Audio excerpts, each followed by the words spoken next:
As the applause receded, he took a deep breath and braced his hands on the podium. "Thank you for that warm welcome. It is such an honor to be here tonight, though I am still in a bit of shock at being selected Chicago's Student of the Year. In fact, if I'm completely honest, I'm stunned. As I look forward to graduating in a few weeks, I have to admit it's all quite overwhelming, especially when you consider how I got here. I came to America just 10 years ago, not long after the end of the war. Though I didn't know it at the time, I was what they called a war orphan. I had no memory of my mother or father, or any family for that matter. Most of my earliest memories came from a place called Bergen-Belsen, a German concentration camp. Not exactly the best place to call home."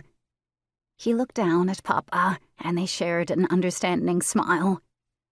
"I'm told I've always been a rather precocious kid, which is probably why I attached myself to an older man I met there while I was hiding in the barracks one day.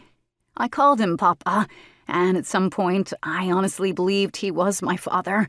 He wasn't, of course, but the two of us, we made it through somehow when so many others didn't.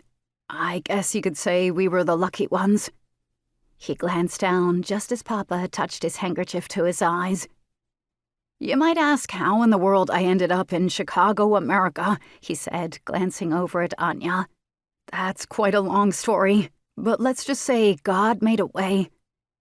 Somehow the good Lord led a Dutch war bride living here in Chicago to go back to Holland and find the father she thought had died in the war.